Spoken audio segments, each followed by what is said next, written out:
Everyone, welcome back to let's learn with me. आज की हमारी वीडियो रिलेटेड है इंग्लिश ग्रामर से और आज का हमारा टॉपिक है use of will and shall in English grammar. तो आज हम देखेंगे कि विल एंड शैल का यूज इंग्लिश ग्रामर में कब, कहाँ और कैसे किया जाता है। चलिए वीडियो को शुरू करते हैं। सबसे पहले हम यहाँ पर देखेंगे कि विल एंड शैल क्या होते हैं और इनका यूज कहाँ पर होता है। विल एंड शैल का प्रयोग मॉडल वर्ब्स के रूप में होता है। इनका प्रयोग फ्यूचर टेंस में किया जाता है।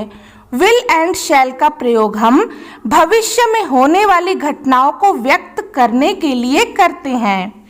ऐसे वाक्य जिनके अंत में गा, गी, गे जैसे शब्द जुड़े हों वे भविष्य काल को दर्शाते हैं। ऐसे वाक्यों का इंग्लिश ट्रांसलेट करते समय विल एंड शैल का यूज होता है। चलिए इसको और अच्छे से समझते हैं। विल एंड शैल क्या है? ये एक मॉडल वर्ब्स है। मॉडल वर्ब्स जैसे कि do, does, did, could, can, will, shall, ये सारे मॉडल वर्ब्स होते हैं और इनका प्रयोग हम मेन वर्ब के साथ में करते हैं, मेन वर्ब को सपोर्ट करने के लिए। इनका प्रयोग हम कहाँ पर करते हैं? विल और शैल का प्रयोग हम करते हैं फ्यूचर टेंस में। फ्यूचर टेंस यानी कि भविष्य काल। तो किसी भी सेंटेंस को देखकर हम कैसे पहचानेंगे कि वो भविष्य काल का है या नहीं। ऐसे वाक्य जहां पर हम देखें कि उनके अंत में गागी या फिर गे जुड़ा हुआ हो वो भविष्य काल से जुड़ा हुआ वाक्य होगा, भविष्य काल की घटनाओं को दर्शाने वाला वाक्य होगा। तो उन वाक्यों को जब हम इंग्लिश में ट्रांसलेट करेंगे वहां पर हम विल एंड शैल का यूज करेंगे। तो इस तरीके से यहाँ पर हमने जाना कि विल और शैल क्या है? मॉडल वर्ब है। इसका प्रयोग हम करते हैं फ्यूचर टेंस में। फ्यूचर टेंस की जो भी घटनाएं होती हैं उनको एक्सप्रेस करने के लिए हम भविष्य काल के वाक्य को कैसे पहचानेंगे? वाक्यों के अंत में लगे हुए शब्द गा, गी, गे को देख करके। हिंदी के जो वाक्य होंगे उनके अंत में गा, गी, गे जुड़ा होगा और ऐसे वाक्यों का जब हम इंग्लिश ट्रांसलेट करेंगे तो वहां पर हम विल और शैल का यूज करेंगे। आइए इसे समझते हैं कुछ एग्जाम्पल्स के साथ। तो यहाँ पर कुछ एग्जाम्पल्स लिखे हैं, कुछ वाक्य हैं जिनमें कि विल एंड शैल का यूज किया गया है। जैसे कि पहला वाक्य यहाँ पर है मैं कल पढ़ूंगा। तो आप देख सकते हैं वाक्य के अंत में ग ऐसा शब्द जुड़ा हुआ है जो कि दर्शाता है कि यह जो वाक्य है यह भविष्य काल को व्यक्त कर रहा है। तो इसका जब हम इंग्लिश में ट्रांसलेट करेंगे तो ये हो जाएगा I shall study tomorrow। इसी तरीके से वह घर जाएगा, इसको हम इंग्लिश में ट्रांसलेट करेंगे तो ये हो जाएगा He will go to home। हम कार चलाएंगे, We shall drive the car। तुम खाना पकाओगे, You will cook the food। वे आपको कल मिलेंगे, They will meet you tomorrow। वह नृत्य करेगी, She will dance। मैं कल खेलूंगा, I shall play tomorrow।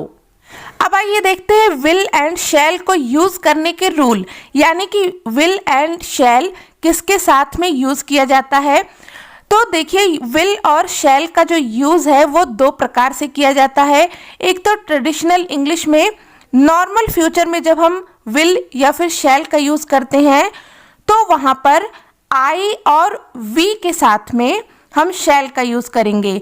जो ट्रेडिशनल इंग्लिश है उसके अकॉर्डिंग अगर फ्यूचर नॉर्मल है, नॉर्मल यानी कि जब हम नॉर्मली कोई बात कहते हैं तो वहां पर आई एंड वी के साथ में हम यूज करेंगे शैल का। और he, she, it, they, you singular noun या फिर प्लूरल नाउन इनके साथ में यूज करते हैं विल का। फॉर एग्जाम्पल मैं क्रिकेट खेलूंगा। तो अगर नॉर्मली कोई ये बात कहता है इसके साथ में कोई इमोशन नहीं है तो मैं यानी कि आई के साथ में हम यूज करेंगे शैल का। आई शैल प्ले क्रिकेट। यहाँ पर जो मेन वर्ब है इसके फर्स्ट फॉर्म का यूज होता है। फिर है तुम हिंदी सीखोगे। तुम यानी कि यू के साथ में हम यूज करेंगे विल का। You will learn Hindi. Meena नृत्य करेगी। मीना क्या है? ये सिंगुलर नाउन है, इसके साथ में हम यूज करेंगे विल का। Meena will dance. हम वहां जाएंगे। हम यानी कि we shall go there. We के साथ में शैल का यूज करेंगे। फिर है राम तुम्हें बुलाएगा।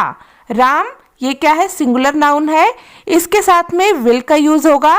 Ram will call you. वह स्कूल जाएगा। He will go to school. वह लौट कर आएगी। She will come back. Radha और मीना खाना पकाएंगी। यहाँ पर राधा और मीना ये क्या है, ये प्लूरल नाउन है, तो इसके साथ में भी हम विल का यूज करेंगे।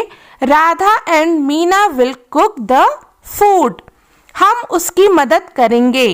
We shall help him. तो यहाँ पर इन एग्जाम्पल्स के थ्रू हमने देखा कि आई एंड वी के साथ में हम शैल का यूज करते हैं। He she it they you singular noun और प्लूरल नाउन के साथ में हम विल का यूज करते हैं। अब आइए देखते हैं कि किस तरीके से शैल एंड विल का यूज करते हैं अगर फ्यूचर स्ट्रांग हो तो यहाँ पर ये चार्ट, इसे ध्यान से देखिए।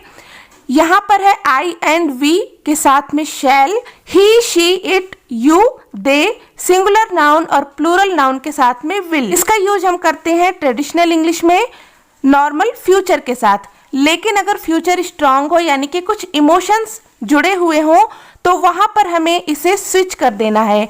यानी कि जैसे कि हम यहाँ पर आई और वी के साथ में शैल का यूज कर रहे थे, तो स्ट्रांग फ्यूचर में हम क्या करेंगे, आई एंड वी के साथ में विल का यूज करेंगे।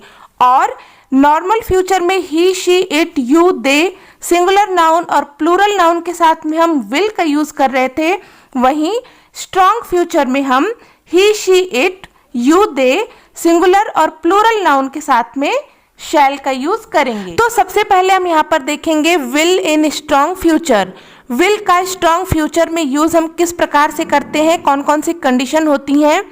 विल का प्रयोग आई और वी के साथ प्रॉमिस यानी कि प्रतिज्ञा, विलिंगनेस यानी कि इच्छा, थ्रेटनिंग यानी कि धमकी, डिटरमाइनेशन यानी कि पक्का इरादा को एक्सप्रेस करने के लिए किया जाता है। नॉर्मल फ्यूचर में आई और वी के साथ में हमने शैल का यूज किया था, लेकिन अगर ये कंडीशन होती है तो वहां पर हम आई और वी के साथ में विल का यूज करेंगे। चलिए देखते हैं इसके कुछ एग्जाम्पल्स। यहाँ पर सबसे पहले कंडीशन थी प्रॉमिस यानी कि प्रतिज्ञा, जैसे कि I will do everything for my son. मैं अपने बेटे के लिए कुछ भी करूंगा। तो ऐसी कंडीशन में, क्योंकि यहाँ पर एक इमोशन जुड़ा हुआ है, ये स्ट्रांग फ्यूचर है, तो यहाँ पर हम आई के साथ में विल का यूज करेंगे। इसी तरीके से I will give you a ring, फिर we will meet you tomorrow. Willingness यानी कि इच्छा, I will go to USA with my wife. मैं अपनी पत्नी के साथ USA जाऊंगा। We will try to help you. हम तुम्हारी सहायता करने की कोशिश करेंगे। नेक्स्ट कंडीशन है थ्रेटनिंग यानी कि धमकी।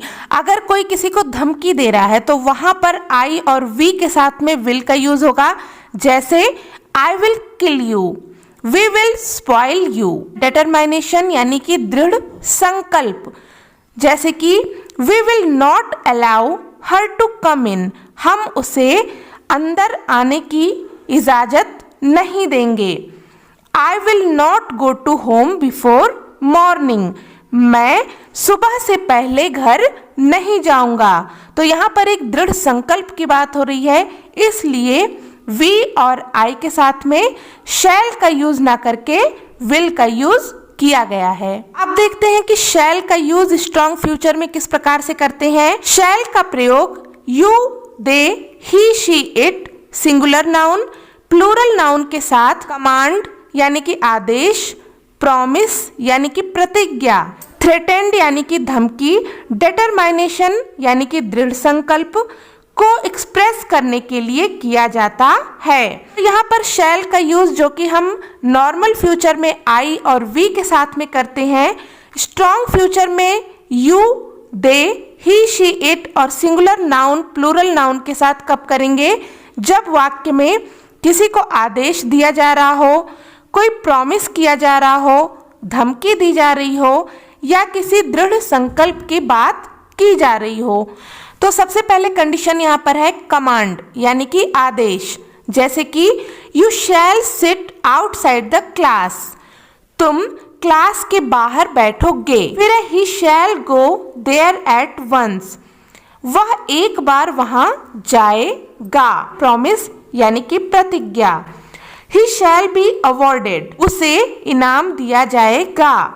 You shall have a new car tomorrow, कल तुम्हारे पास एक नई कार होगी। थ्रेटेंट यानी कि धमकी देना। If you do this you shall be dismissed, अगर तुमने यह किया तो तुम डिसमिस कर दिए जाओगे। He shall be punished if he not listen. इसी तरीके से अगला है डिटरमाइनेशन यानी कि दृढ़ संकल्प। This shall go there, he shall learn dance. तो इस तरीके से यहाँ पर हमने देखा कि स्ट्रॉन्ग फ्यूचर में अगर ये सारे कंडीशंस हो, इमोशंस हो, जैसे कि कमांड, प्रॉमिस, थ्रेटेंट, डिटरमाइनेशन, तो ऐसे वाक्यों को एक्सप्रेस करने के लिए हम you, they, he, she, it singular और प्लूरल नाउन के साथ में विल का यूज ना करके शैल का यूज करते हैं। तो ये थी आज की वीडियो जिसमें कि हमने देखा कि इंग्लिश ग्रामर में विल एंड शैल का यूज़ कहाँ पर, किस प्रकार से, कब और कैसे करते हैं। होपफुल कि ये वीडियो आपके लिए हेल्पफुल रही होगी। अगर आपको वीडियो अच्छी लगी, हेल्पफुल लगी तो प्लीज़ इसे लाइक करें, ज़्यादा से ज़्यादा शेयर करें और सब्सक्राइब करें channel let's learn with me को। मिलते हैं नेक्स्ट वीडियो में न्यू टॉपिक के साथ, तब तक के लिए take care and bye bye.